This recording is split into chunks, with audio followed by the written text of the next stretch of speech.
All right, y'all. So what we're going to do right now is go through a pretty typical roller coaster question. All right. Now, the first thing that I'd like for us to do is think through the types of physics that we know and what is and isn't appropriate here, right? So the first thing we learn in this class is kinematics. And so we should ask, well, can we use kinematics in a roller coaster question? Well, if you look at it, the problem with a roller coaster question is that the curve is constantly changing its slope. If the slope is constantly changing, then the force is constantly changing, right? The directions of the normal force is constantly changing.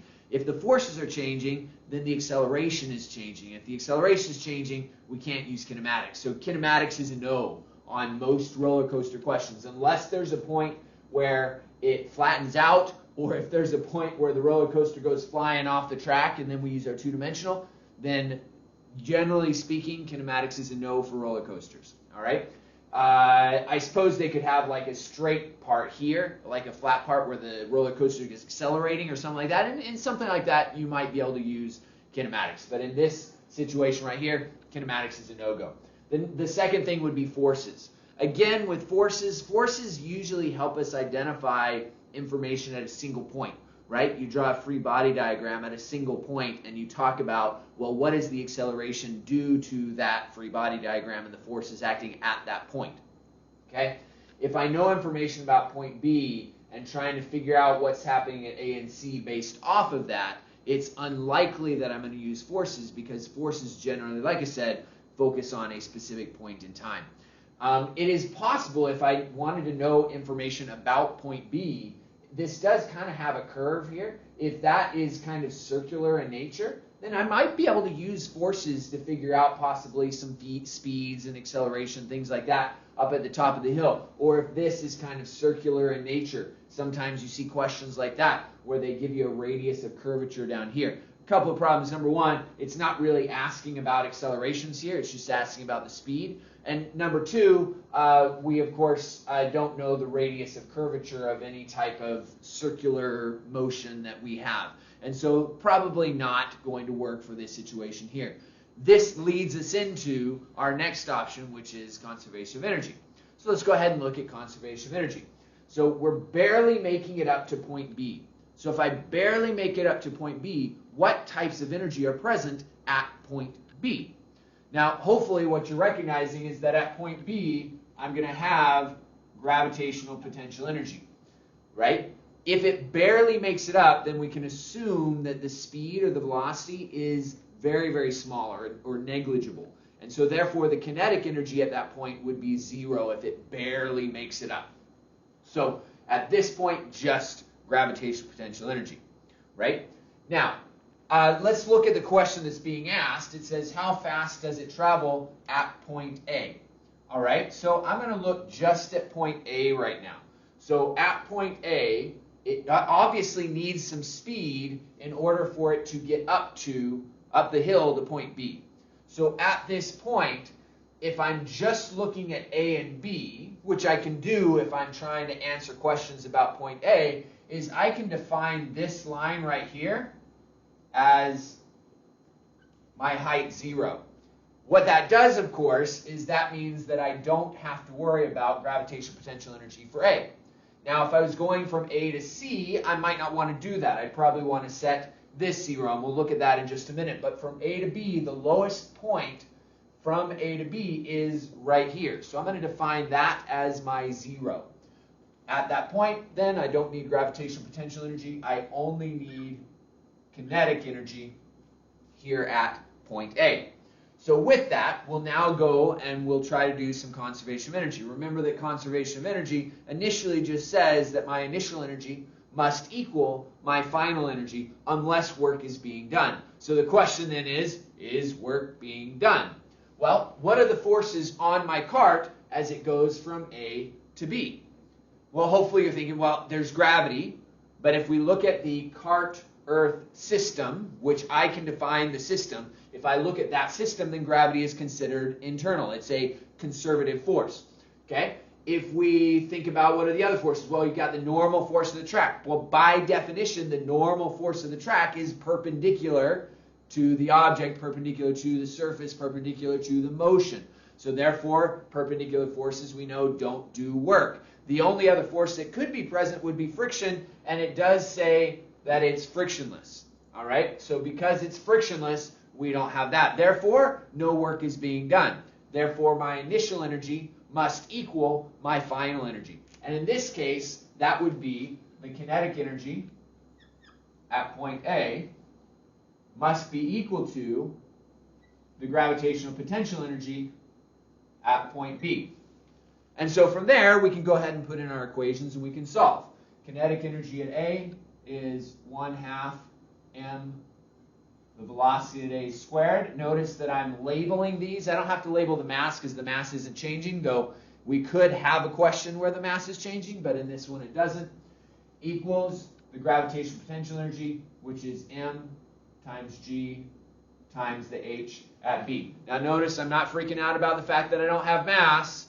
Don't worry about it. Sometimes that happens, and recognize that right here, even before I put any numbers in, I got mass on both sides. I can divide this side by mass, divide that side by mass, and so the masses are going to end up canceling out. So now I've got 1/2 times the velocity at A squared, which is going to be equal to 9.8, which is g, times the height at B, which from my 0h here is 10 meters. So I can go ahead and put 10 there. And now I should be able to calculate VA. So 9.8 times 10 is 98. Divide by 1/2 or multiply by 2, and I get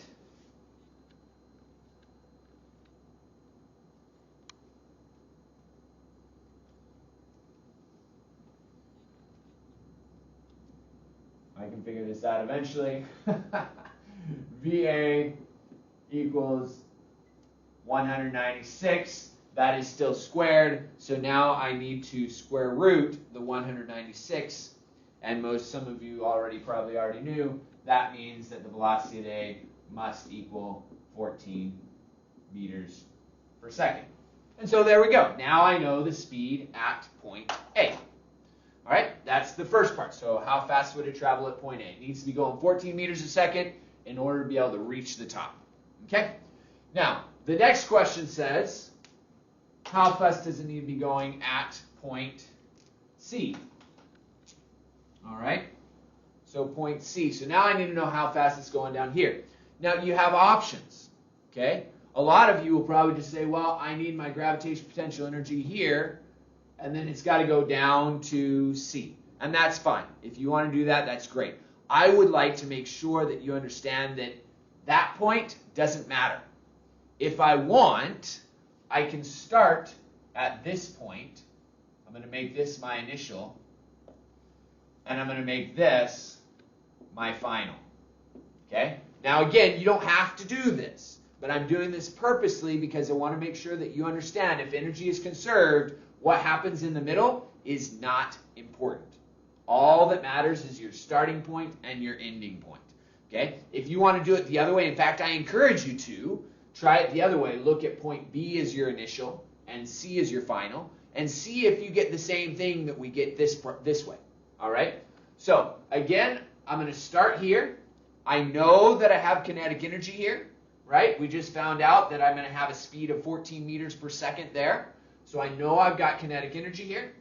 Now my final height is down here, which means I need to change my height equals 0. Wait a minute, Water, can you do that?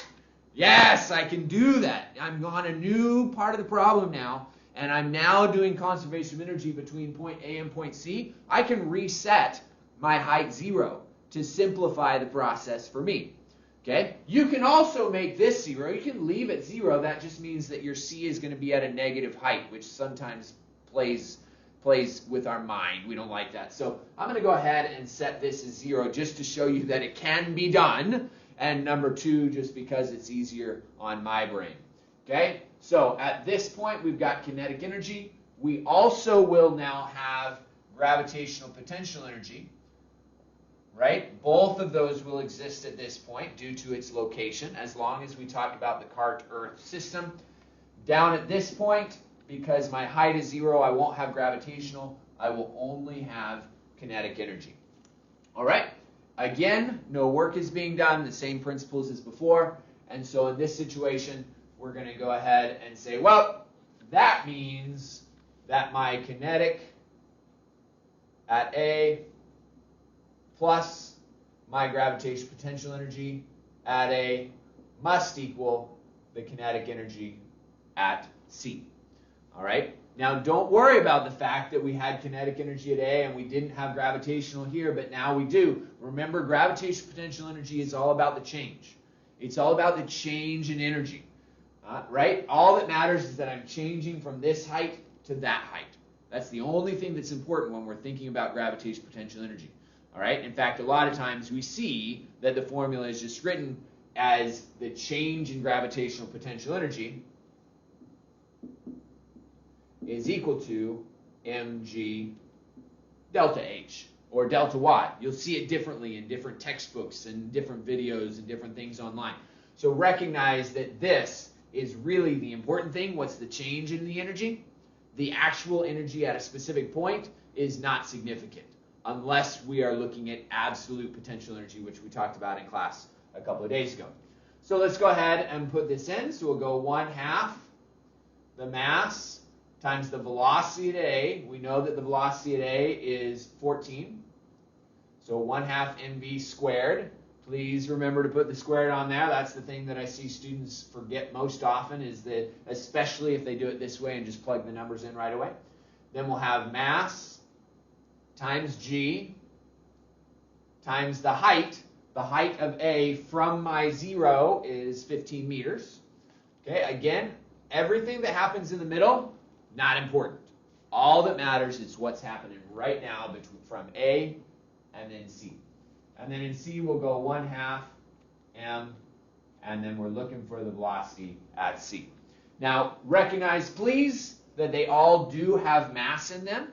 And so I can divide this side by mass. Remember, when you divide, you have to divide every single term, right? You can't just cancel out these two m's. You have to divide every single term. Anything separated by a plus or minus is a separate term. You learned this back in like algebra, pre-algebra.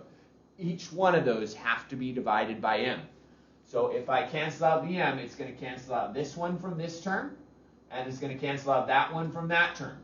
Here, of course, those are going to cancel out. Please don't get in the habit of just, there's m's, let me just cross out all the m's. No, divide. Make sure that they divide out of every single term.